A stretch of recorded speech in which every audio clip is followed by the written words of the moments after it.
Hey everyone, welcome to the Mono Report. I'm your host Mono, and Star Wars The Last Jedi is here. And just so you know, before we start this review, this is a completely spoiler-free review. I went in completely blind, and I always think that the speculation behind Star Wars films and what they're going to be always kind of ends up being a bit greater than what they actually end up being, which is, I mean, it's kind of all part of the fun of it. We always like speculating and finding out what's going to be in this next Star Wars. And having our expectations challenged is one of the most exciting things about films. And thankfully, Star Wars The Last Jedi does exactly that. Where Star Wars The Last Jedi will go somewhere where you think it's going to go, and completely and masterfully plays with your expectations and takes things in a completely different direction than where you'd think the film was going to be going.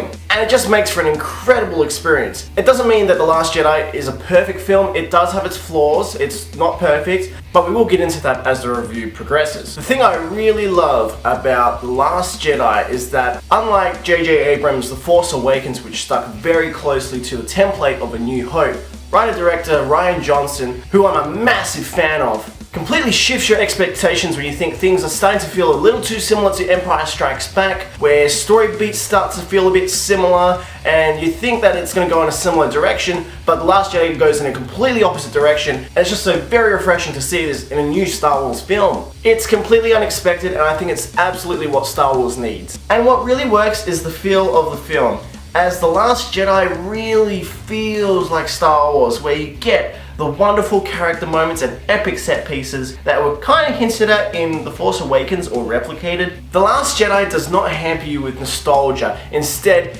really big, powerful, and very special fan moments that do occur in the film are used rather to build the narrative or develop a character's arc. It isn't there to kind of hamper from some of the narrative faults of the film, as The Force Awakens did. Instead, everything is built on top of each other, and it just makes for a really special experience that furthers the Star Wars mythos even more. Really, anything nostalgic in The Last Jedi is used to just boost the film, rather than distract you with the nostalgia as The Force Awakens did. A lot of the film is beautifully handled, and a lot of the cast are top-notch here. All of the characters get fulfilling and meaningful arcs that make sense. And ultimately, a lot of game-changing events happen in this film, which has me really eager to see where they're going to go from here. And it really makes me wish that Rian Johnson was directing Episode 9 as well. Mark Hamill easily gives his finest performance as Luke Skywalker in his film, which I think a lot of people are going to be talking about for many, many years to come. And there are some beautiful, beautiful moments with Carrie Fisher in this film. A wonderful tribute to both Carrie Fisher and Princess Leia in this film. It touched me in many, many ways, and fans of Carrie Fisher are going to be very happy with how she's handled in this film. The young cast are all fantastic. Daisy Ridley and Adam Driver shine the most out of the lot for me. John Boyega is great, although Finn's story in the film is really something I feel could have been condensed down considerably, as The Last Jedi is long, and you can feel it. And a lot of the length, unfortunately, comes down to the Finn subplot. Oscar Isaac's Poe arc is smaller than the others, but makes sense, and Poe really feels more a part of the story this time around. What I really do love about this film is how it handles the newer characters in the Star Wars universe, as this film is absolutely more focused on them and puts them on the pedestal, whereas The Force Awakens used the legacy characters to introduce these new characters into the Star Wars world. It absolutely feels like a passing of the torch to these new set of heroes in the Star Wars universe, and it just makes me very happy to be with them. A lot of new characters are introduced in this film, and they are welcome additions and serve their purpose, although I felt like I could have gotten a little bit more out of them, especially Benicio del Toro's character, who felt a little pointless. Laura Dern's character brought an interesting twist into the Star Wars universe, but it feels like her arc is wrapped up a bit too quickly and abruptly. The main issue with The Last Jedi, however, is its length. It is such a long film. I mean, it is the longest Star Wars film to date at 2.5 hours, and you really feel the length in the middle of the film where you're waiting for plot threads to progress, and it really does just take its time getting there. There really doesn't seem to be any rush to get us anywhere, which is fine, but it does slow the film down considerably. There are moments even towards the end of the film, which again, no spoilers, but there are moments where you think the film is wrapping up, but then it keeps going and you're sort of waiting again for when the film is actually going to wrap up.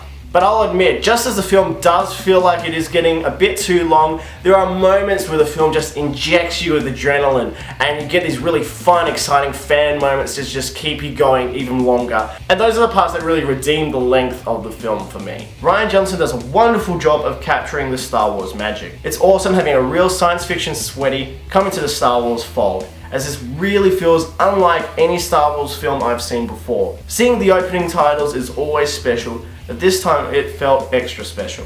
I'm really glad film was chosen, as this movie is gorgeous to look at, especially during the really epic, big space battles that happen. And there are just some really jaw-dropping action set pieces in the film.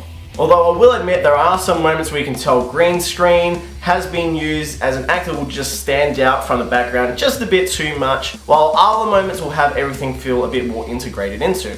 This is probably the funniest Star Wars film to date, and while most of the humor does land, there are moments where it just falls flat and doesn't work, which is a bit disappointing. But all the characters, even the Porgs, all feel wonderful and very well realized. And not to forget, John Williams' score is as enchanting as ever. I think most of the arguments from here on out are going to be, where does the Star Wars universe go from here? And when you guys see the film, you will know what that means. For me, Star Wars and Empire Strikes Back are my favorite films of all time, so The Last Jedi doesn't quite reach that height for me, but it is easily the best Star Wars film we've had since Empire Strikes Back, which I think is definitely the shot of adrenaline that the Star Wars universe has needed for quite some time. And it really makes me very excited to see what Rian Johnson does with the brand new Star Wars trilogy he will be directing in the near future. This is definitely a Star Wars film I'm looking forward to seeing a second time, and I think a lot of you guys are going to be wanting to see it again as well, just to process everything that happens in this film, as game-changing, universe-rocking events occur in this film.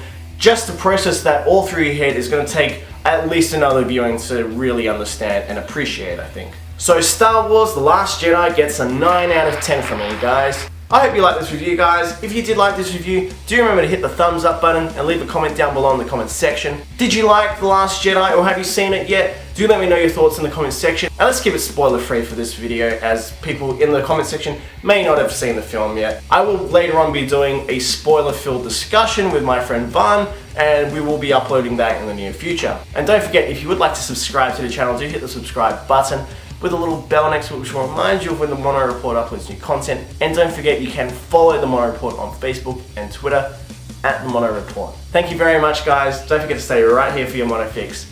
Bye, guys.